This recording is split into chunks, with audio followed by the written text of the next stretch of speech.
Ejercicios, video número 39 del capítulo Cambio de fase.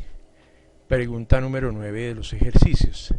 Si todas las moléculas de un líquido tuvieran la misma rapidez y algunas se pudieran evaporar, ¿el líquido que quedara estaría más frío? Explica por qué. Listo, ya lo habíamos explicado en los primeros videos, lo hemos explicado en varias. Utilizo esta imagen por lo siguiente. Esta es una molécula de agua que quiere formarse en una burbuja y escapar del agua. ¿Por qué? Porque recordemos que una burbuja tiene menor densidad, entonces tiende a flotar y esta trataría de escaparse. Pero resulta que hay aquí por los lados una fuerza que ejercen las otras gotas de agua o las otras moléculas que están alrededor de ella, que la comprimen, la presionan para que no logre escapar. Aunque por dentro de ella haya unas fuerzas que tratan de contrarrestar estas de acá. Ahora, acordémonos que esta molécula no solamente recibe la presión de las moléculas que están a su alrededor, sino en la parte de encima del líquido está la presión atmosférica. ¿Listo? De tal manera que la suma de la presión atmosférica y la suma y la presión de las moléculas que están alrededor de él es exactamente igual a la presión que ejerce la molécula de agua hacia afuera. Entonces da cero y el agua se queda quieta.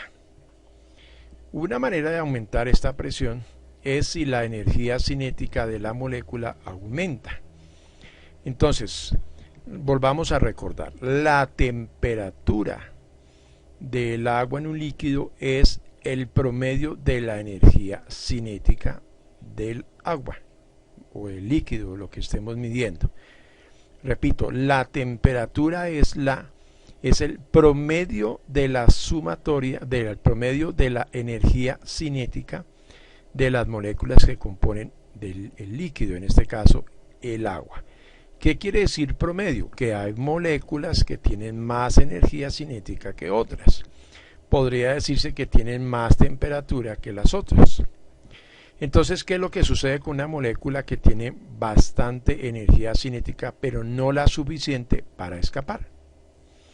Pues que otras moléculas se estrellan contra ella, le ceden su energía cinética de tal manera que la energía cinética de esta molécula es suficientemente grande para poder escapar del líquido y entonces sufre el proceso de evaporación. ¿Qué pasaría si todas las moléculas tuvieran la misma rapidez? Pues que ninguna de ellas tendría la suficiente rapidez para poder escapar del líquido. Entonces, digamos que aquí dice que sí, pudieran escapar, se escapó esa molécula, pero como esa molécula tiene la misma energía cinética que las otras, quiere decir que si vamos a sacar el promedio de la rapidez de todas las moléculas que forman el líquido, pues nos daría un cierto resultado, y como dice que todas las moléculas tienen la misma rapidez, pues entonces quiere decir que es como si yo sumara 2 más 2 más 2 más 2 más 2, todo eso dividido, el número de 2 que sumé me va a dar 2, porque todos son 2. Ahora, si borro un número de esos, si borro un 2, y voy a volver a sacar el promedio, pues me vuelve a dar 2. Entonces, ¿qué es lo que sucede? Que cuando esta molécula tiene más energía cinética que las otras, logra escapar. Al escapar, el promedio de la energía cinética de las que se quedaron es menor ahora. Vuelvo a tomar el ejemplo que he dado en videos en el 1 y en el 2, creo que fueron los primeros que di el ejemplo. 5 personas, a cada una se le pregunta cuánto dinero tiene, se suma el dinero de todos y se divide por 5 y da un promedio. ¿Listo hasta ahí? Bueno, ¿qué sucede si la persona que más dinero tiene, otros le dan dinero a él y él se va?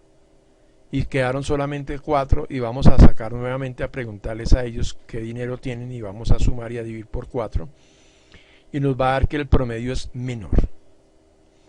Entonces, cuando esta molécula a la cual las otras le cedieron energía y se escapa, el promedio de la energía cinética antes de que ésta se escapara era un cierto valor. Al escaparse esta y volver a sacar el promedio, el promedio va a ser menor. Y recordemos que como el promedio de la energía cinética va a ser menor, quiere decir que el agua se está enfriando. Pero mire lo que dice acá. Si todas tienen la misma rapidez y se escapa una, pues el promedio sigue siendo igual, por lo tanto no se va a enfriar. ¿El líquido que quedará estará más frío? No. ¿Por qué? Porque no se redujo el promedio de energía cinética. Eso es todo. Dice, en este caso hipotético, la evaporación no enfriará al líquido que quedará porque la energía de las moléculas que salen no sería distinta de la de las que quedan. Aunque la energía interna del líquido disminuiría con la evaporación, no cambiaría la energía por molécula. No sucedería cambio alguno de temperatura del líquido. Por otra parte, el aire que lo rodea se enfriaría en este caso hipotético.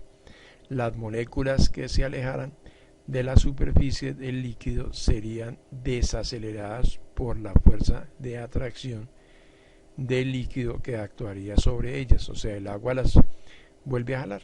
Sería más o menos eso.